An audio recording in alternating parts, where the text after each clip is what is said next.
I can't breathe. My esophagus is like burning. I need a Rennie. Okay, suck it up. I am currently sitting in my baby's nursery, and if you haven't figured out by now, yes, I'm having a girl. I have pink curtains and a pink blanket behind me. I can't hide that. I was thinking, hey, I'll just record this video in black and white and then I'll go, it's a girl! Or maybe I should do that. I'm gonna do. No, that's, I can't put the whole thing in fucking black and white. It's silly. Okay. Right. I am currently sitting in my nursery, which I haven't 100% finished yet, but we're getting there.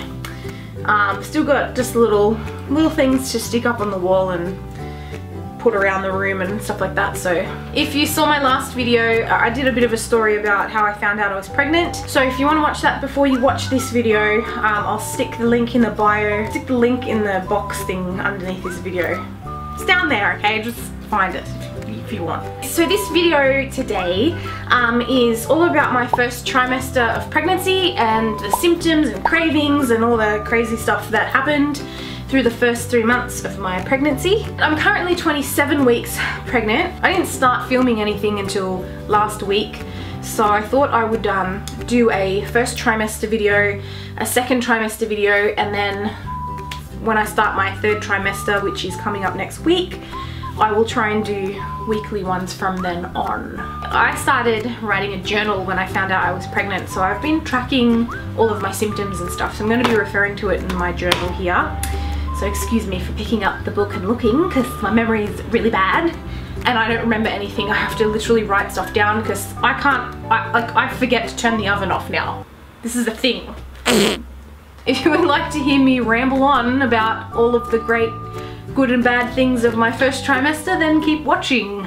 I didn't find out I was pregnant until I was about 4 weeks along, which is quite normal because pregnancy tests don't pick it up any earlier than that. And the only way you can really detect pregnancy is through a blood test. So I guess my earliest symptoms in that first 4 weeks, so it was frequent urination, a random ass craving for mandarins. I was tired. I was tired heaps, but that's not like an unnormal thing for me. I'm always freaking tired. I don't know if I'm the only person that went through this. Maybe I'm like some ditz or something.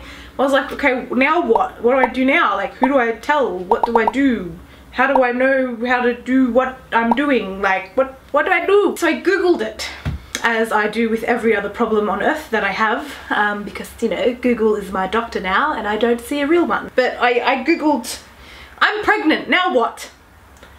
And I'm kind of glad I did, because I was really clueless. I mean, I don't know if any of you guys had the same moment when you found out you were pregnant. Please skip ahead if you know all this stuff and you're like, dude, seriously, are you that dumb? But like, I saw these terms like pediatrician, obstetrician, midwife. I'm like, what's the difference between them? And I didn't know, so I looked it up. So it basically comes down to, are you going to go private or public? I've heard mixed stories about private and public. Everyone has fuck you light. That's alright, I can edit this to make it brighter, I think. Because this, anyway. What was I saying? Yeah, so I'm going public. Long story short, I'm going public. I found a few blogs and stuff online. Figure out if you're going private or public. If you're going to go public, the first thing you need to do is make an appointment at the doctor's to confirm the pregnancy. So I had to go and see a doctor, tell the doctor I was pregnant, and then the doctor drew my blood, and they tested it to check for pregnancy. So they test the blood for HCG hormone levels. If they're over a certain amount, then it confirms pregnancy through that, I guess. And it also, they check your blood to see if you've got any kind of diseases, so like HIV, chlamydia, I can't think of the other ones, but strep, like a whole bunch of nasties that you might have that could affect your baby. Thank the Lord, I came back negative for all of those things, so I was very thankful for that. But another thing that came back on my blood test was my blood type, which I didn't know. I didn't know my blood type previous to that. I just had no need to know it, I guess. I don't know. So anyways, I found out that I have a negative blood group. I didn't really think that was a thing that could affect your pregnancy, but apparently it is. Basically, this is how it works. If I'm negative and my husband is positive and we make a baby, and we make a baby and our baby takes my husband's blood group being positive, then there could be complications between myself and my child because we have what is called incompatible blood. So people with a positive blood group have certain proteins in their blood that people with negative blood do not have. And what can potentially go wrong is that if at some stage through my pregnancy my baby's positive blood mixes with my negative blood, my body starts a war, attack!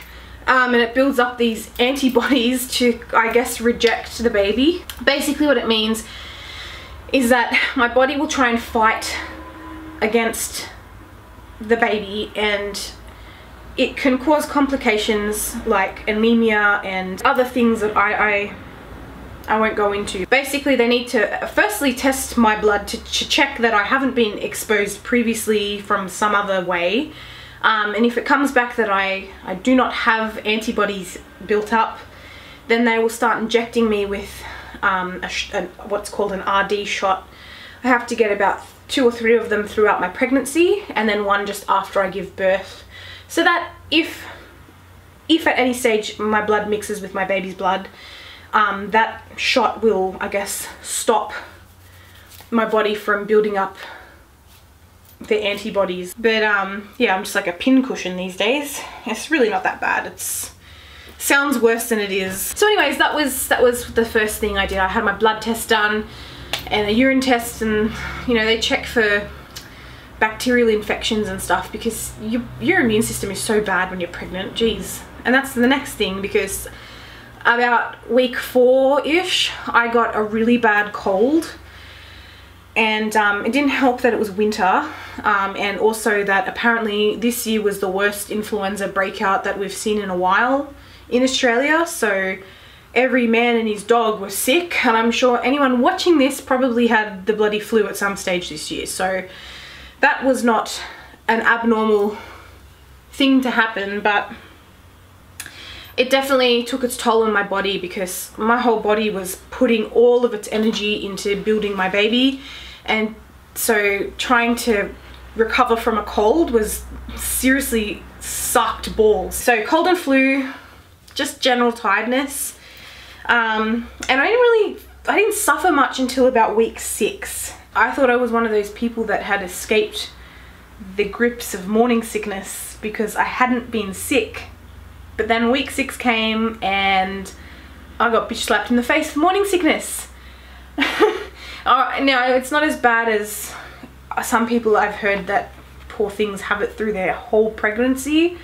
That would suck so much. So if that was you, girl, I feel for you. So the only way I can really describe morning sickness, the way I felt it anyway, was just this general nauseous, shitty nauseous feeling that just sat in the pit of your stomach, and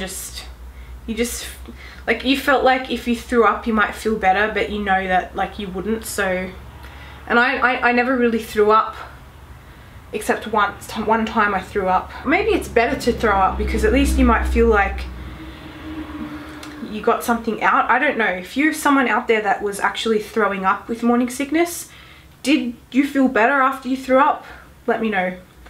Because yeah, I never threw up, but I feel like because I didn't throw up, I just felt sick all day, like blah, just blah, blah. Some people say embrace the morning sickness because it means your body's doing what it should be doing. It means the baby's, you know, taking what it needs. It's going to be a healthy baby and stuff like that. But I don't want to go around preaching that, because I know that there's people out there that have had babies and never had a drop of morning sickness and had absolutely healthy, perfect babies as well. Like, everyone's different and their pregnancies are different. But anyway, this is just what I experienced. So once I hit about week 7, I started getting these aversions to water. That was scary because You know, normally when you're not pregnant, you're meant to drink about 2 liters a day. But when you're pregnant, you need to drink a ton more water, because you're not only trying to drink for yourself, but you're trying to drink for your baby. So I was really disturbed when I started wanting to gag at the thought of water, because I'm like, well, I can't not drink water. Like, how am I going to get this down without feeling like I want to spew the whole thing up? I started using like cordial in my water, mineral water. It helped to a certain degree, but it just doesn't hydrate you like water, straight up water does. I like water. I don't drink a lot of other stuff. If I'm going to drink any fluid, it's water or coffee. That's just me in general, without being pregnant. So being pregnant and not being able to drink water or coffee, because I'd gone off coffee, like I didn't feel like coffee, which is so not me. Like I drink at least 2 or 3 cups a day usually, but then after I got pregnant, nah, coffee, don't want it, don't feel like it, don't want to smell it, get away from me. So my 2 favorite beverages, my body just went against me, completely defied me as a person and said, oh, you don't like that now. So drinking sugary cordial drinks and mineral water wasn't very satisfying, but it was really the only way I could get water in. So I felt really dehydrated through the weeks from that week on up until basically the end of this trimester, the first trimester, because the water part just, I couldn't get it down. I don't know, has anyone else felt like that when they were pregnant? So after that sort of kicked in the next week, so I'm looking now down at my book, so about week 8 I started getting insomnia. So I just bing awake at like 2 or 3 in the morning, and I couldn't get back to sleep, and it was starting to bother me a lot because I still had to go to work and function like a normal person, but then I was like 10 times more tired than I would be because I had no sleep the night before. So I decided to take up prenatal yoga, and I went to a class, and it really helped me relax a lot, and I just started sleeping better after that. So that helped a lot. So if you're feeling fatigued or you're having insomnia, try some yoga, or even, you don't even need to go to a class, you can just YouTube prenatal yoga. I'm sure something will come up. Yeah, so around week 8 again, the morning sickness was pretty bad, so I was struggling to like eat things. I wasn't off food, but just because I felt sick, I just didn't know what I wanted to eat. And so I found like crackers, like Sayos or saltines or whatever you want to call them. They kind of helped, but now because I ate so many of them in my first trimester, the thought of a saltine, I want to like throw it at a wall, because I ate so many of those bloody things. What are they? Sayos or saladas? Just freaking do not even show me one, I'll throw it at you. So then about week 9 I had my first ultrasound, which was so amazing because it was my first chance to see my baby on a scan and like kind of make it all real for me, because you know, you feel sick, you feel these things, you're not showing, so you're like, am I pregnant or am I just sick? So it was so nice to see the baby up on the scan wiggling around. And there's all these old wives' tales, you know, about trying to guess the gender. People, you can type it into Pinterest and stuff, and lists come up like, you know, if you're having a girl, the baby's heart rate will be over a certain amount, and if it's a boy, it'll be under a certain amount. You know, if you're having a girl, all your hair will fall out and you will be ugly, and if you have a boy, your hair will go thick and blah blah blah. Just all these old wives' tales. Anyway. So I had said to my husband from the get-go, I feel like it's a girl. I feel like we're having a girl. And so then we went to the scan. The baby's heart rate was 177, which is really high. And according to old wives' folk tale, whatever, that meant it was a girl. So I was like, see, it's gonna be a girl. And my husband kept having these dreams that we were having a boy.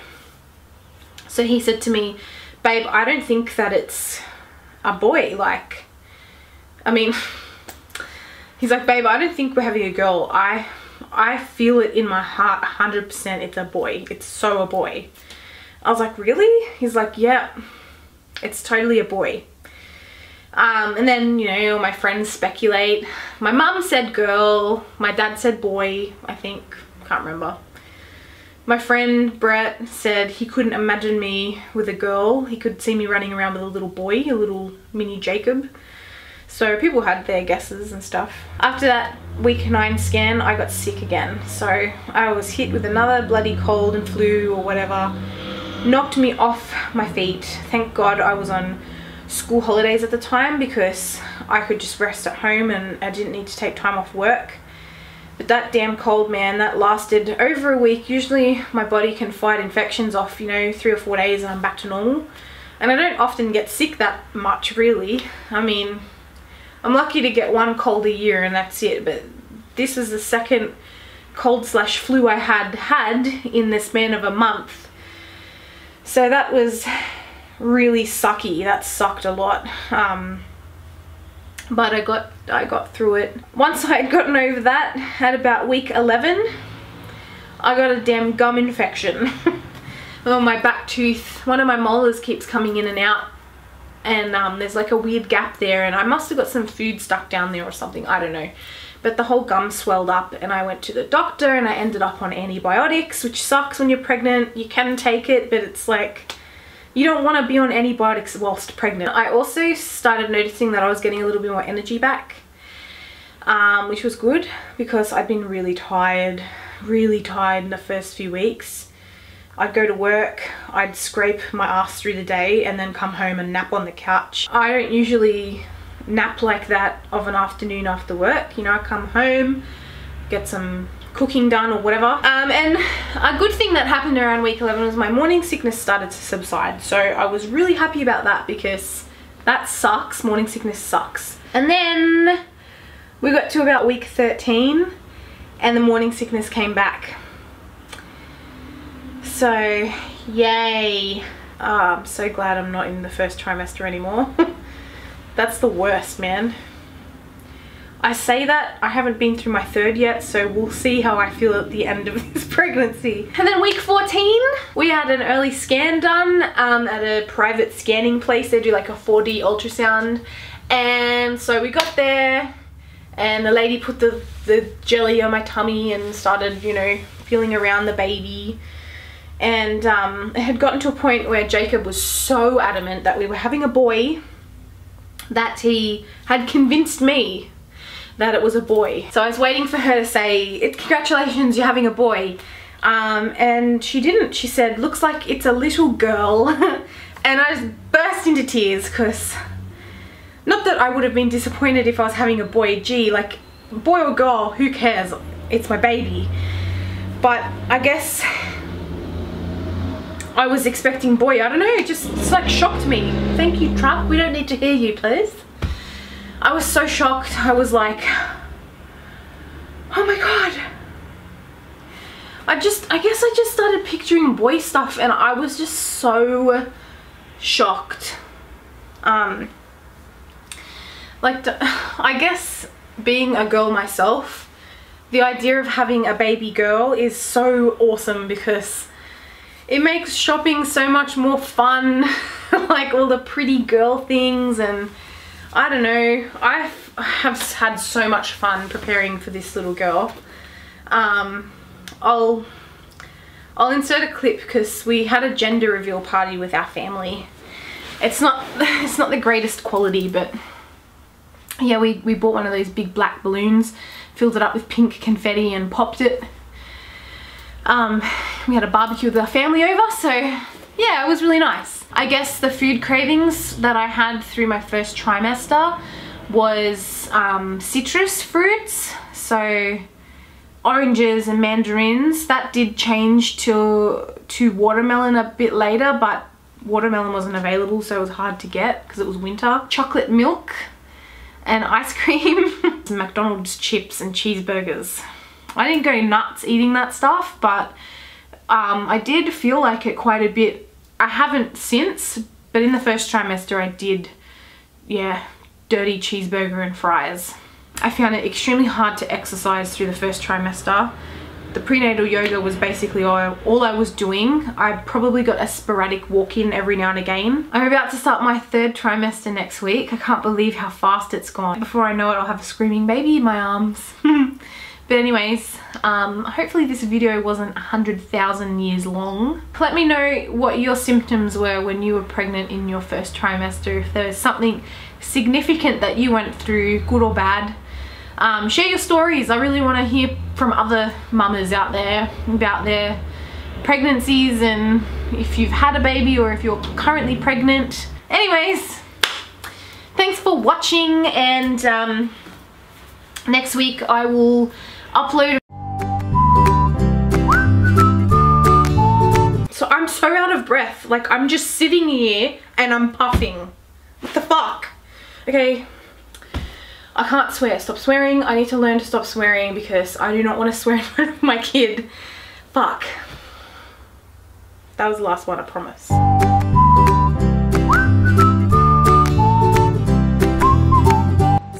my housemate Kylie, she doesn't know I'm pregnant yet, and we've been playing this game of Hangman on the fridge whiteboard. I'll show you. This is our little whiteboard. And anyways, it's been going on for like a week now, but I'm actually going to reveal to her that I'm pregnant through a game of Hangman. So far, she's only guessed the letter O, which is obviously not in the words I'm pregnant. What's your next move, Kylie? Well, I don't rightly know. That can only be an M.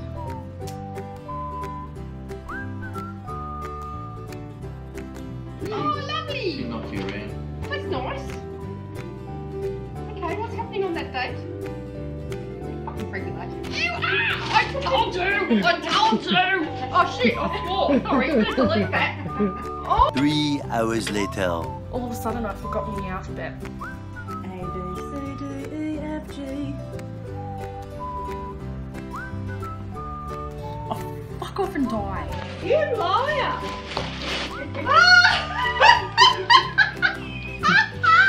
Congratulations!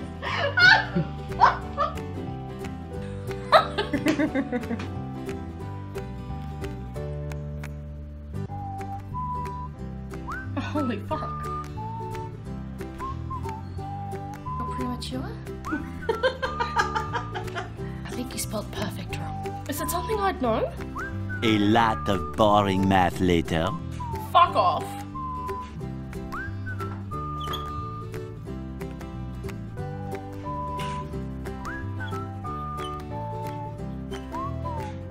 Fuck off. Are you serious? You're fucked! Oh my god! I told you so. I told you so. I told ya!